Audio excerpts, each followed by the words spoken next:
திண்டுக்கல்லில் வாகன சோதனையில் ஈடுபட்ட தேர்தல் பறக்கும் படையினர் வேனில் எடுத்து செல்லப்பட்ட 4.5 கிலோ தங்க நகைகளை பறிமுதல் செய்துள்ளனர். இது குறித்தான கூடுதல் தகவல்களை தருகிறார் செய்தியாளர் மணிமாறன்.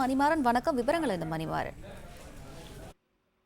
திண்டுக்கல் ஆர்எஸ் ரோடு பகுதியில் தேர்தல் பறக்கும் படையினர் வாகன சோதனையில் ஈடுபட்டு கொண்டிருந்த போது வேனில் சுமார் 4.5 கோடி மதிப்புள்ள தங்க நகைகள் இருப்பதை கண்டு பறக்கும் படை அதிகாரிகள் வாகனத்தை பறிமுதல் செய்து தற்போது திண்டுக்கல் வட்டாட்சியர் அலுவலகத்தில் ஒப்படைத்துள்ளனர்.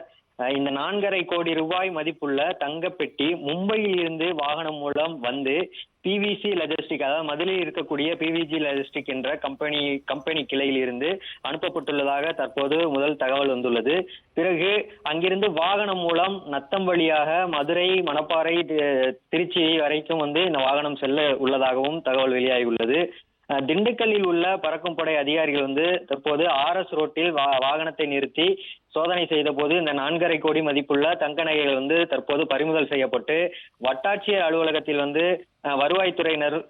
வருவாய்த்துறையினரும் மற்றும் வருமான வரித்துறையினரும் நேரில் தற்போது விசாரணை மேற்கொண்டு வருகின்றனர். ஆவணங்களை சரிபார்த்து தொடர்ந்து இந்த விசாரணை நடைபெற்று வருகிறது.